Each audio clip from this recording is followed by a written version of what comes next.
오늘 하나님의 말씀은 에베소서 4장 17절에서 24절 말씀입니다.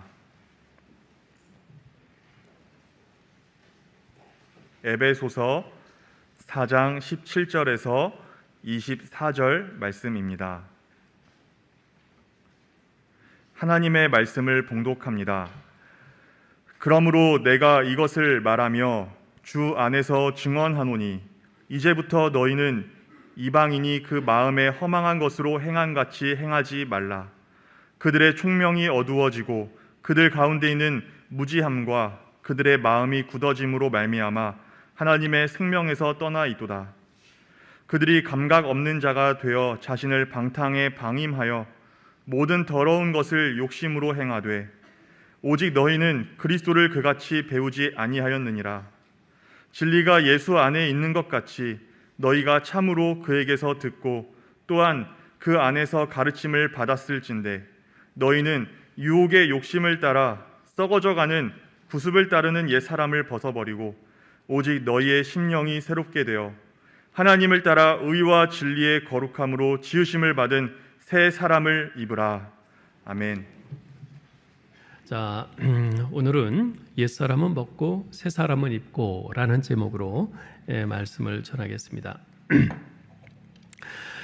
캐나다 밴쿠버의 리젠트 칼리지에서 영성신학을 가르치시던 고 유진 피러슨 목사님은 목회자들의 목회자라고 불리는 분입니다. 그만큼 목회자들에게 많은 도전과 깨달음을 주고 계신 분인데요. 그분이 쓰신 책 가운데 Practice Resurrection: A Conversation on Growing Up in Christ라는 책이 있어요. 우리 한국어판 제목은 부활을 살라라는 제목으로 되어 있는데 그 책에 보면 이런 이야기가 나옵니다. 어느 날 친구들의 전도를 받은 20대 후반의 한 여성이 유진 피러스 목사님 교회에 출석하기 시작했어요. 몇 주 출석하던 그 여자는 목사님과 좀 면담을 하고 이야기를 나누고 싶다고 그랬어요. 그래서 같이 만나서 이야기를 하는데 그녀가 목사님 제가 그리스도인이 되고 싶습니다. 그러는 거예요. 그래서 그녀는 기독교 신앙이 무엇인지 또 그리스도인 된다는 것이 무엇인지 무엇을 의미하는지에 대해서 아주 자세히 듣고는 자신도 예수 그리스도를 믿고 따르겠다 이렇게 헌신을 했습니다. 세례도 받았어요. 주일마다 빠지지 않고 교회도 출석을 했고요. 성경 공부도 참석했습니다. 또 교회 내 소그룹 공동체에도 소속이 되어서 함께 교제를 나누면서 신앙생활을 잘 해나갔습니다. 그녀의 그런 모습을 보면서 이 유진 피러스 목사님의 마음에 참 기뻤죠. 신앙생활을 열심히 잘 하시는구나. 그런데 한 가지 목사님을 당혹스럽게 한 것이 있었습니다. 나중에 알게 된 사실인데 그 여자분이 남자친구와 동거 중이었던 거예요. 그녀는 20살 때부터 줄곧 남자친구와 동거해 왔는데 그 동거가 6개월 이상 지속되는 경우가 없었어요. 거의 6개월마다 계속해서 남자를 바꿔서 동거한 거죠. 그 여자분은 결혼에는 전혀 관심이 없었어요. 그리고 그에 대한 별다른 죄의식도 없었습니다. 단지 그것은 미국의 생활 방식의 한 부분일 뿐이야 이렇게 생각할 뿐이었죠. 그 사실을 알게 된 목사님은 너무나 당혹스러웠고 마음이 무척 괴로웠습니다. 그러지 않겠어요? 참 이제 바른 믿음을 갖고 신앙생활을 잘하고 있는 것 같아서 세례까지 주었는데 나중에 그런 사실을 알게 되었으니 얼마나 목사님 괴롭겠어요. 여러분 이런 일이 어찌 그 여자분에게만 국한된 일이겠어요? 고린도전서 5장 1절 2절에 보면 사도 바울이 고린도 교인들을 몹시 책망하는 내용이 나옵니다. 너희 중에 심지어 음행이 있다 함을 들으니 그런 음행은 이방인 중에서도 없는 것이라. 누가 그 아버지의 아내를 취하였다 하는도다. 그리하고도 너희가 오히려 교만하여져서 어찌하여 통한이 여기지 아니하고 그 일 행한 자를 너희 중에서 쫓아내지 아니하였느냐. 여기서 아버지의 아내는 계모를 뜻합니다. 그 계모와 음행하는 부도덕한 일을 행하는 교인이 있다는 것이에요. 이방인들도 그런 일은 잘 하지 않는데 그리스도인이라고 하는 사람이 그런 짓을 한다는 겁니다. 그런데 더 큰 문제는 그런 일이 벌어지고 있는데 그것을 비통히 여기지 않고 우리 같은 교회 공동체 내에서 그런 일이 벌어지고 있는데 그걸 비통히 여기지도 않고 오히려 그냥 용납하고 그냥 지나가고 있다는 것이에요. 그런 일이 단지 2000년 전 고린도 교회만의 문제일까요? 여러분, 과거에도 그렇지만 오늘날도 교회의 가장 큰 문제 가운데 하나는 바로 도덕 불감증 내지는 도덕적인 해이 현상입니다. 어느 정도까지냐 하면 성경책 끼고 주일날 교회 가는 것 말고는 불신자들과 하나 다를 것이 없다라는 그런 말이 나올 정도입니다. 불신자들의 입장에서 보면 그들은 우리가 붙잡고 있는 신앙의 내용을 들여다보기도 전에 먼저 우리의 행실이 눈에 들어오니까 그것만 보고 우리를 판단하는 거죠. 오늘날 우리 그리스도인들에 대한 비난의 주된 것은 그리스도인들이 오히려 더 부도덕하다는 거예요. 그래서 도덕적인 삶 이야기만 나오면 기가 죽고 할 말이 없어지는 것이 오늘날 우리 기독교의 현실입니다. 물론 그렇게 된 데는 크게 일부분이지만 저 같은 목사와 또 장로 등 교회의 리더십, 지도자들의 일탈이 큰 영향을 미쳤습니다. 물론 어떤 이들은 구원은 도덕적인 바른 행실로 받는 것이 아니지 않습니까? 이렇게 항변하기도 합니다. 여러분, 맞는 말이죠. 우리 그리스도인의 삶은 결코 도덕적인 행위로 시작되지 않습니다. 우리가 도덕적으로 선해져야 구원받을 수 있는 것은 아니죠. 우리의 구원은 전적으로 하나님의 은혜로 말미암아 예수 그리스도를 믿는 믿음으로 주어지는 것입니다. 그것은 틀림없는 사실이죠. 그러나 그와 더불어 우리 그리스도인들이 결코 간과해서는 안 되는 아주 중요한 사실이 있습니다. 그것은 도덕적인 삶이 구원의 조건은 아니지만 구원의 결과는 도덕적인 삶으로 나타난다는 것이에요. 사도 바울이 오늘 본문에서 이야기하고 있는 것이 바로 이것입니다. 앞서 사도 바울은 구원받아 하나님의 새로운 사회, 즉 교회 공동체를 이루게 된 우리 그리스도인이 어떻게 살아야 하는가에 대해서 전체적인 방향을 이야기했습니다. 그것은 바로 부르심에 합당하게 살라는 것이었어요. 그리고 부르심에 합당하게 사는 것은 첫째, 하나됨을 힘써 지키는 것, 둘째, 각자의 은사를 따라 섬기는 것, 셋째, 예수님을 닮기까지 성장하는 것이라고 강조했습니다. 그렇게 할 때 비로소 주님의 몸된 교회가 온전히 세워진다는 거죠. 그것이 앞서 4장 1절로 16절까지의 내용입니다. 이어서 오늘 본문인 4장 17절부터 마지막 32절까지는 온전한 교회 공동체의 모습이 어떤 것인지 그 구체적인 내용에 대해서 이야기합니다. 여러분, 그런데 17절부터 마지막 32절까지 가만 눈여겨서 살펴보시면 아시겠지만 온전한 교회 공동체의 모습을 그리고 있는 이 구체적인 내용들은 하나하나가 거의 도덕적인 삶과 관련되어 있습니다. 여러분, 이 사실이 말해주고 있는 진리는 무엇입니까? 도덕적인 행위는 구원받은 그리스도인의 삶의 형식이다라는 것이에요. 도덕적인 행위를 해야 구원받는다는 것이 아니라 이미 은혜로 구원받은 우리 그리스도인들, 우리 그리스도인의 삶의 형식은 바로 도덕적인 행위로 나타난다는 것이에요. 따라서 immoral Christian, 부도덕한 그리스도인이라는 말은 그 자체가 성립되지 않는 겁니다. 그것은 마치 동그란 네모란 말과도 같은 것이에요. 이 세상에 동그란 네모가 어디 있습니까? 여러분, 동그란 네모 그릴 수 있어요? 동그란 네모 그릴 수 있어요? 못 그립니다. 그런 것은 없어요. 불가능합니다. 모순이죠. 마찬가지로 부도덕한 그리스도인이란 말도 불가능하고 모순된 말입니다. 적어도 원리적으로는 그렇습니다. 바로 여기에 우리의 고민이 있죠. 결코 성립될 수 없는 부도덕한 그리스도인이라는 이 모순된 말이 근데 우리 자신의 삶에 떡하니 성립되고 있기 때문입니다. 거짓된 그리스도인, 음행하는 그리스도인, 서로 미워하는 그리스도인, 도둑질하는 그리스도인 등 도저히 있을 수 없는 그 모순된 모습들이 그리스도인이라 일컬어지는 우리 안에 현실적으로 존재하고 있거든요. 이것이 우리를 너무나도 당혹해 합니다. 그 결과 우리는 종종 이런 의심까지 하죠. 이런 내가 진짜 구원받은 거 맞아? 그래서 사도 바울은 먼저 이 문제에 대해 우리가 바른 이해를 가질 수 있도록 설명을 합니다. 그것은 옛사람을 벗고 새사람을 입으라는 것입니다. 여러분, 이 말을요, 나는 지금 옛사람인데 여기서 새사람으로 변화되어야 한다, 이 뜻으로 오해해서는 안 됩니다. 여러분, 우리 그리스도인은요 이미 새 사람 된 존재입니다. 고린도후서 5장 17절에서 말씀하잖아요.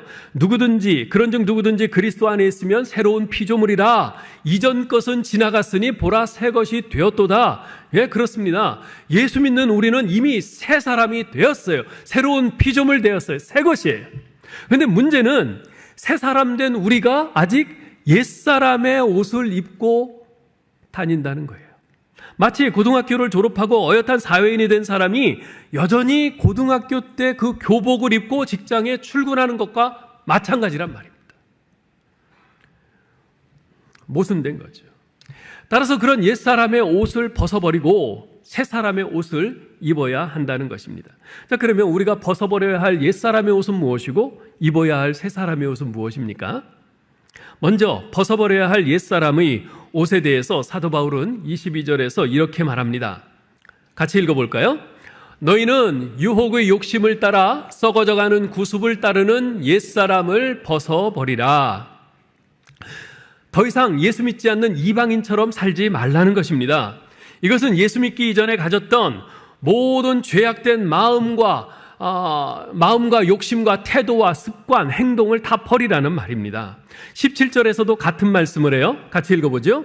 이제부터 너희는 이방인이 그 마음의 허망한 것으로 행함같이 행하지 말라. 여기서 너희는 누구를 가리키는 말입니까? 에베소 교인들이에요. 사실 에베소 교인들도요, 민족적인 관점에서 본다면, 즉 유대인의 입장에서 본다면 그들도 이방인이죠. 그렇지만 그들은 이제 예수님을 믿고 하나님의 백성이 되었기에 영적으로 더 이상 이방인이 아닙니다. 따라서 이제 그들은 더 이상 영적으로 여전히 이방인인 불신자 에베소인들과 같이 행해서는 안 된다는 것이에요.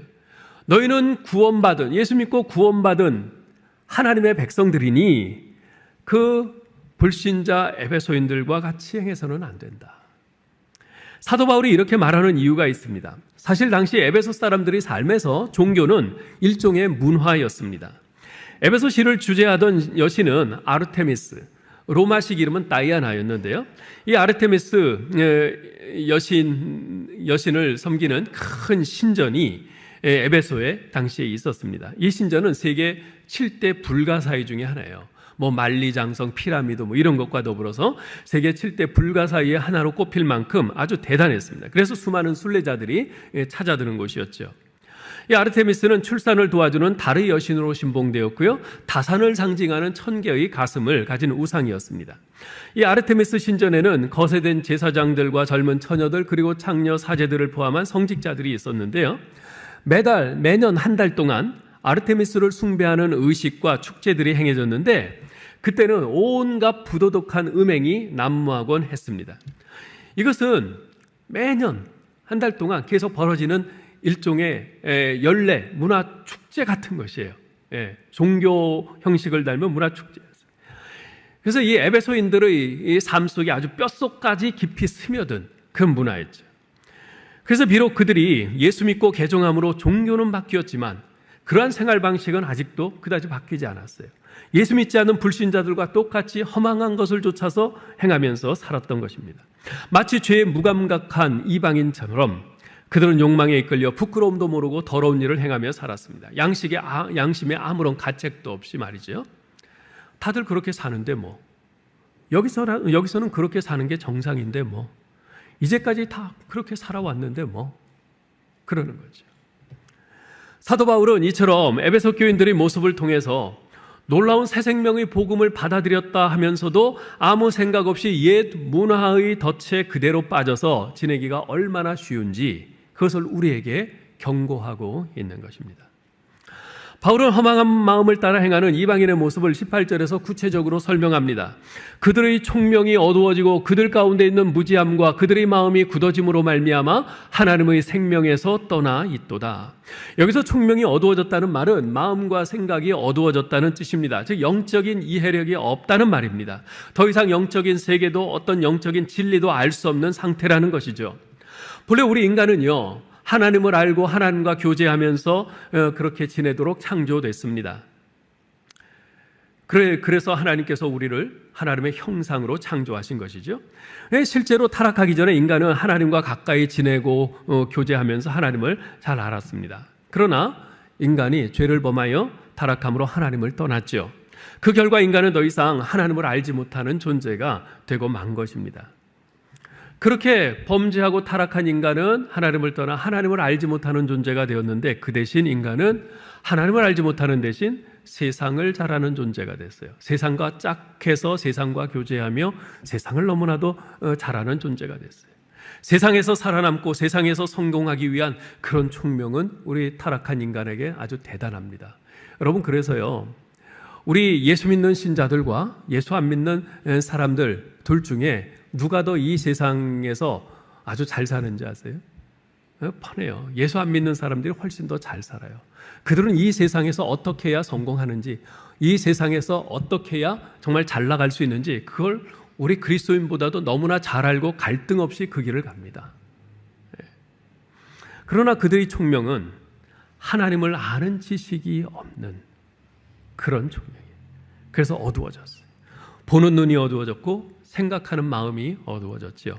그래서 그들의 선택은 항상 하나님이 아니라 죄와 세상이 되었습니다. 그들은 하나님과 진리를 선택할 줄 모르는 사람이 된 것입니다. 여러분 보세요. 예수 안 믿는 사람들에게 예수 그리스도와 복음이 진리해져서 아무리 얘기해 보세요. 받아들입니까? 안 받아들입니다. 성령께서 특별히 그들의 마음을 만지시고 은혜 주시기 전까지는 그들은 절대로 예수 그리스도와 복음의 진리를 선택하지 않습니다. 도리어 세상과 죄의 욕심과 우상을 선택하죠. 이것이 바로 총명이 어두워지고 마음이 굳어짐으로 말미암아 하나님의 생명에서 떠나 있는 이방인의 실상입니다. 그 결과 19절에서 보듯이 그들은 감각 없는 자가 되어 자신을 방탕에 방임하여 모든 더러운 것을 욕심으로 행합니다. 여기서 감각이 없다는 것은요, 영적인 감각이 없다는 말입니다. 그렇습니다. 여러분, 하나님의 생명을 떠나면 영적인 감각을 잃어버립니다. 거룩한 것은 신령한 감각에 의해서만 분별할 수 있는데, 그런 감각이 없으니까 사람들은 이것이 똥인지 된장인지 구분하지도 못하고 그래서 자신을 방탕에 방임하여 모든 더러운 것을 욕심으로 행할 수밖에 없습니다. 한마디로 하나님의 형상을 닮은 인간성을 상실하고 짐승의 수준으로 전락하고 마는 것이죠. 그래서 우리가 요즘 보면 사람들이 개탄하면서 그런 말을 하는 거 많이 듣잖아요. 어떻게 인간의 탈을 쓰고 저런 일을 할 수가 있어? 저게 짐승이 아니고서 어떻게 저런 일을 해? 이런 말들 많이 하지 않습니까? 그만큼 우리 인간이 짐승의 수준으로 떨어진 것이에요. 유다서 1장 10절로 11절에 보면 이에 대해서 이렇게 기록하고 있습니다. 이 사람들은 무엇이든지 그 알지 못하는 것을 비방하는도다. 또 그들은 이성 없는 짐승같이 본능으로 하는 그것으로 멸망하느니라. 와 있을진지요, 이 사람들이요 가인의 길에 행하였으며 삭슬 위하여 발람의 어그러진 길로 몰려갔으며 고라의 패역을 따라 멸망을 받았도다. 이성 없는 짐승같이 오직 본능에 따라 행합니다. 자, 그런데 여러분, 지금 사도 바울이 17절로 19절에서 언급한 내용은 예수 믿지 않는 이방인의 실상인데요, 문제는 과연 이것이 예수 믿지 않는 이방인에게만 해당되는 내용이겠느냐 하는 것입니다. 그렇지 않습니다. 바울은 지금 이 편지를 예수 믿는 에베소 교회 교인들에게 쓰고 있습니다. 즉 예수 믿는 당신들에게도 예수 믿지 않는 저 이방인들과 같은 모습들이 보인다는 겁니다. 그리스도 안에서 새로운 피조물이 된 자로서 어찌하여 여전히 썩어져가는 구습을 따르는 옛사람을 옷 입고 있느냐, 그겁니다. 그러한 옛사람을 벗어버리라는 거죠. 사랑하는 성도 여러분, 우리에게는 그러한 모습이 없나요?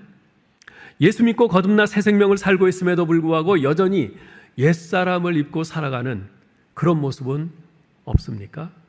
왜 없겠습니까? 당연히 있지요. 그것도 여기저기 도처에 많이 있지요. 한 가지 예를 들어볼까요? 얼마 전 인터넷 뉴스에서 우리나라에서 작년 한 해 판매된 명품 매출액에 관한 기사를 보았습니다. 얼마나 팔렸을 것 같습니까? 루이비통 1조 4,681억 원, 샤넬 1조 2,238억 원, 구찌 1조 원, 에르메스 5,275억 원, 크리스찬 디올 6,139억 원, 프라다 4,213억 원, 티파니 2,881억 원, 불가리 2,722억 원. 그 외에도 많아요. 명품 종류가 무지 많아요. 근데 그 모두를 합쳐서 그 코로나로 인해 경제가 안 좋고 불경기라고 하는 작년 한 해 동안 2021년 한 해 동안 팔린 게 무려 8조 6천억 원이나 됐어요. 작년 한 해 우리나라 국가 예산이 얼마인지 아세요? 558조 원입니다. 국가 총 예산의 1.4%가 넘는 금액이 우리나라 안에서 팔린 명품 매출이 정말 엄청나죠. 저는 그렇게 생각해요. 뭐 명품도 사서 쓸 수 있다고 생각합니다. 디자인도 좋고 튼튼하고 잘 만들었잖아요. 분명 그만큼 가치가 있지요. 그러나 그러한 상품으로서의 효용성 때문에 명품을 사서 쓰는 사람이 과연 얼마나 될까요? 조사에 따르면 오늘날 명품을 쓰는 대다수의 사람들은 그러한 상품의 효용성 때문, 소용성보다는 난 명품 아니면 안 써. 명품 아니면 아는 거 들고 다니면 창피하잖아. 남들도 다 들고 다니잖아. 나도 그런 것 좀 하나 있어야 되지 않겠어? 하는 이런 거의 허영심 때문에 그렇게 산다고 합니다. 그래서 모두 몇백만 원, 몇천만 원 하는 그런 명품백들을 하나씩 사서 보란듯이 들고 다니는 거죠. 그렇게 명품을 구입하는데 많은 지출을 하다 보니까 정작 남을 돕는다든지 선교한다든지 하는 의미 있고 보람 있는 일에는 쓸 돈이 없는 것입니다. 그런 명품 행렬에는 우리 그리스도인들도 빠지지 않는 것 같습니다. 교회에서 자주 볼 수 있는 것이 명품백이죠. 뭐 돈 많이 벌어서 사 쓰는 사람들도 있지만 돈 한 푼 못 버는 대학생들 중에도 명품백을 들고 다니는 이들이 적지 않습니다. 제가 여러분에게 도전하고 싶은 건 이겁니다. 명품백을 사지 말자, 그것을 들고 다니면 죄다, 이것이 아니라 지금 이런 도전을 하고 싶어요. 만일 우리가 그렇게 명품을 사서 쓰는 데는 전혀 돈 아까움을 느끼지 못하면서 정작 눈앞에 보이는 어려운 이웃을 돕는다든지 주님께 헌금한다든지 또는 선교를 위해서 헌신하고 또 구제하고 하는 그런 데는 돈 아까워서 손을 바들바들 떤다면 도대체 우리가 예수 믿지 않는 이방인과 다른 점이 뭐겠는가 하는 것입니다. 사랑하는 성도 여러분, 예수 믿고 변화가 시작된 순간부터 우리의 싸움은 옛것과의 싸움입니다. 이미 입고 있는 낡은 옷을 벗고자 하는 싸움인 동시에 또 이미 벗어버린 낡은 옷을 다시 입지 않으려는 싸움의 시작입니다.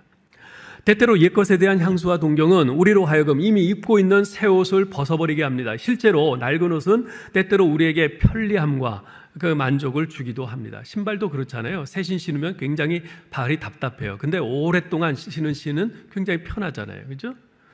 예전의 습관, 예전의 생활 방식, 예전의 가치관이 더 편리한 것 같고 현실적으로 더 이익이 되는 것처럼 보입니다. 그래서 우리가 자주 넘어져요. 사랑하는 성도 여러분, 그러나 이것은 우리가 아주 단단히 결단하고 싸워야 할 싸움입니다. 이 싸움에서 온전히 이길 수 있도록 늘 성령님의 도우심을 간구하실 수 있기를 바랍니다. 자, 그러면 우리가 입어야 할 새 사람의 옷은 무엇인가?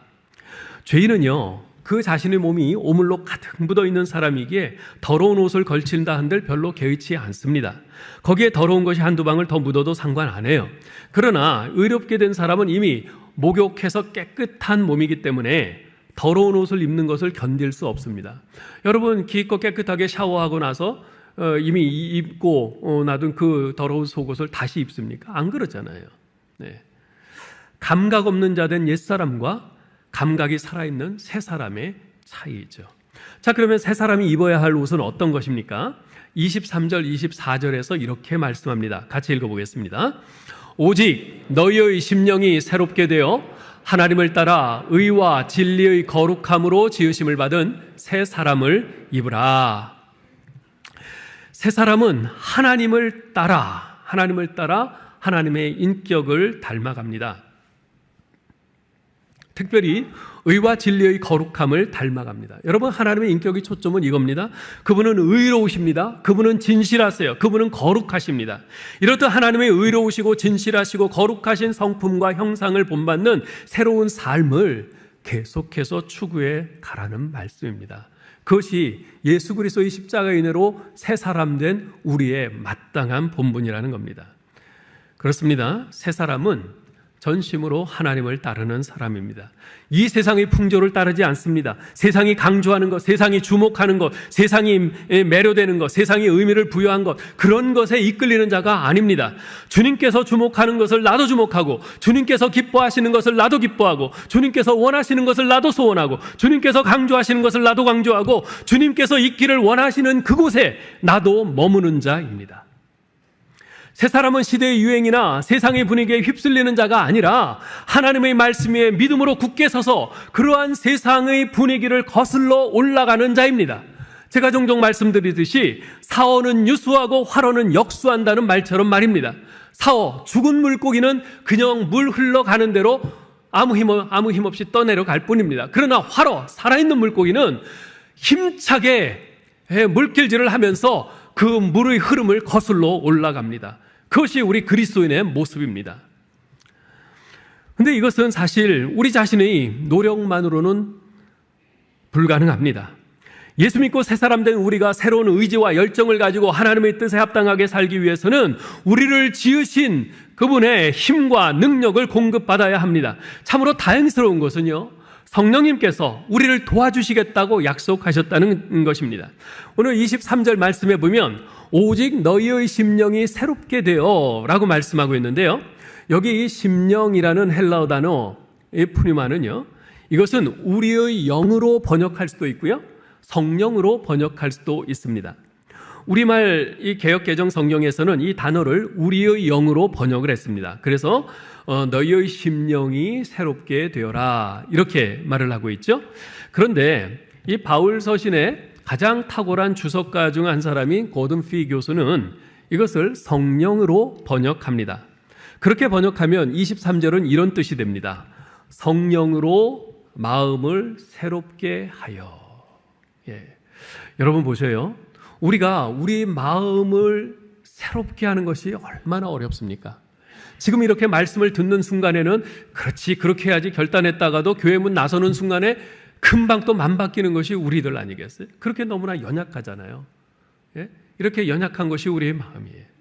그런데 이렇게 연약한 우리를 성령께서 우리의 마음을 새롭게 해주시겠다. 예수 믿고 새 사람 된 우리는 이제부터 새 사람에게 걸맞는 옷, 즉 의와 진리와 거룩함의 옷을 입도록 힘써야 되는데, 성령께서 우리의 마음을 새롭게 하심으로써 우리 안에 의와 진리와 거룩함을 창조하신다는 것입니다. 우리 안에 하나님의 성품을 재창조하심으로써 우리 안에 새로운 삶을 만들어 가신다는 것이죠. 다음 주에 말씀드릴 4장 30절에서 이러한 성령의 역할에 대해서 좀 더 구체적으로 말씀드리겠습니다. 어쨌건 중요한 것은 낙심할 필요가 없다는 겁니다. 낙심할 필요가 없어요. 누군들 새 사람답게 살고 싶지 않겠습니까? 여러분이나 저나 이왕 예수 믿는 거, 나도 정말 그 훌륭한 신앙의 선배들처럼 새 사람답게 살고 싶다, 이런 마음의 소원을 모두 가지고 있지 않습니까? 그런데 현실은 어때요? 자꾸 무너져요. 옛사람의 옷, 욕망의 옷을 벗어버리기가 너무나 힘듭니다. 주일마다 목사님은 매번 새롭게 살라 그러면서 아주 목을 조르지요. 실제 삶의 현장에서는 너무나도 힘들지요. 그러다 보니까 점점 외식적인 신앙생활을 하게 됩니다. 교회에 와서는 잘하는 척, 그래도 안 그런 척, 괜찮은 그리스도인인 척 합니다.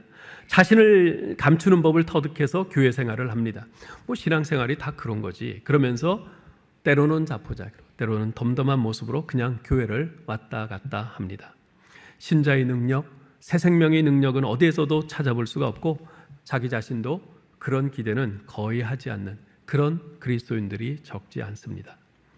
그러나 사랑하는 성도 여러분, 그것이 우리 신앙생활의 모습이어서는 안 됩니다. 왜냐하면 우리는 결코 그리스도를 그와 같이 배우지 않았기 때문에 그렇습니다. 20절, 21절 말씀을 보세요. 같이 읽죠. 오직 너희는 그리스도를 그같이 배우지 아니하였느니라. 진리가 예수 안에 있는 것 같이 너희가 참으로 그에게서 듣고 또한 그에게서 가르침을 받았을진데. 이제까지 여러분 설교를 몇 번 들으셨어요? 1년간 주일 오전 예배 설교만 들었어도 52번입니다. 주일 오후 예배까지 참석하셨으면 최소 100번이에요. 10년이면 1000번입니다. 어마어마하게 많은 말씀들을 들은 거죠. 게다가 성경 공부는 또 얼마나 많이 하셨나요? 또 여러분 개인적으로도 성경 많이 읽으시잖아요. 그 모든 설교, 성경 공부, 통독 등을 통해 여러분은 그리스도에 대해 무엇을 배웠습니까? 신앙생활 어떻게 해야 한다고 주님께서 말씀하셨나요? 힘들면 적당히 타협해 가며 하라. 주님께서 그렇게 가르치셨나요? 교회 안에서와 교회 밖에서가 다른 이중적인 신앙생활 해라. 그리스도께 그렇게 배웠습니까? 경건의 모양만 있고 경건의 능력은 없는 외식적인 신앙생활 하라. 그렇게 배우셨나요? 그렇지 않지 않습니까? 야고보서 1장 25절에서는 이렇게 말씀합니다. 자유롭게 하는 온전한 율법을 들여다보고 있는 자는 듣고 잊어버리는 자가 아니요 실천하는 자니 이 사람은 그 행하는 일에 복을 받으리라. 그렇습니다.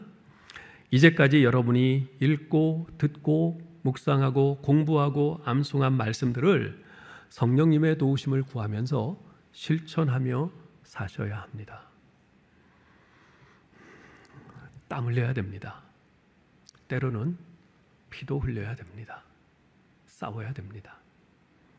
그것이 예수 그리스도로 옷 입은 새 사람이며 그 사람은 그 행하는 일에 복을 받을 것이라 주께서 약속하십니다.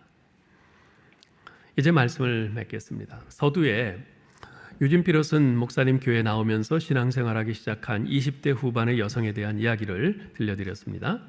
20살 때부터 6개월마다 남자를 바꿔가면서 동거 생활을 하고 있다는 사실을 알게 된 목사님은 어느 날 그녀를 불렀어요. 그래서 이렇게 말합니다.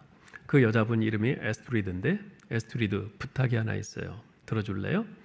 네, 물론이죠 목사님. 말씀하세요. 뭔데요? 앞으로 6개월 동안은 혼자 살도록 해봐요. 당신 집에 그 누구도 같이 살지 말고 당신 혼자 살도록 그렇게 해보세요. 깜짝 놀랐어요. 왜 그래야 되죠? 그냥 내 부탁입니다. 내 말을 믿어봐요. 난 그게 아주 당신에게 중요하다고 생각합니다. 이 여자분이 그동안 쭉 교회 생활을 하고 또 말씀을 배우면서 이 목사님을 신뢰했기에 그렇게 노력해 보겠습니다. 그랬어요. 그리고 그렇게 이제 혼자 살기로 결심을 하고 한 주간이 지났을 때 남자친구와 헤어졌습니다. 집에서 동거하던 남자친구를 쫓았거든요. 쫓아버렸어요. 난 앞으로 6개월 동안 혼자 지낼 거야. 그랬더니 그 남자친구가 길길이 뛰고 막 그랬겠죠. 결국 헤어졌어요. 일주일 만에. 2달 후에 그녀가 목사님을 찾아와서 이런 말을 합니다. 처음에 저에게 6개월 동안 혼자 살라고 말씀하셨을 때 왜 그러시는지 몰랐어요. 하지만 내 말을 믿어보라고 하셔서 그렇게 했어요. 이제 2달이 지났네요. 그런데 이제 이유를 알 것 같아요. 정말 자유로워진 느낌이에요. 전에는 한 번도 이렇게 나 자신처럼 느껴진 적이 없었어요. 나 자신에 대해 이렇게 편안하게 느낀 적이 없었어요. 모두 나처럼 산다고 생각했죠. 내 친구들 모두 그렇게 사니까요. 그저 이게 미국식 생활 방식이라고 생각했어요. 이제 다른 사람들과의 관계에 대해 많은 것을 알게 됐어요. 그 사람들이 훨씬 더 깨끗하고 온전하게 보여요. 아주 깨끗해 보여요. 그리고 있잖아요. 언젠가 결혼을 하고 싶다는 생각도 하게 됐어요. 감사드려요. 여러분, 여기 노란 색칠한 그 부분을 여러분 잘 눈여겨보시기 바랍니다. 정말 자유로워진 느낌이었다. 전에는 한 번도 이렇게 나 자신처럼 느껴진 적이 없었다. 나 자신에 대해 이렇게 편안하게 느낀 적이 없었다. 여러분, 옛사람의 옷, 오랫동안 입고 있던 그 옛사람의 옷을 입고 사는 것이 편하다고 생각할지 모르지만, 그게 자유롭다고 생각할지 모르지만 그렇지 않습니다.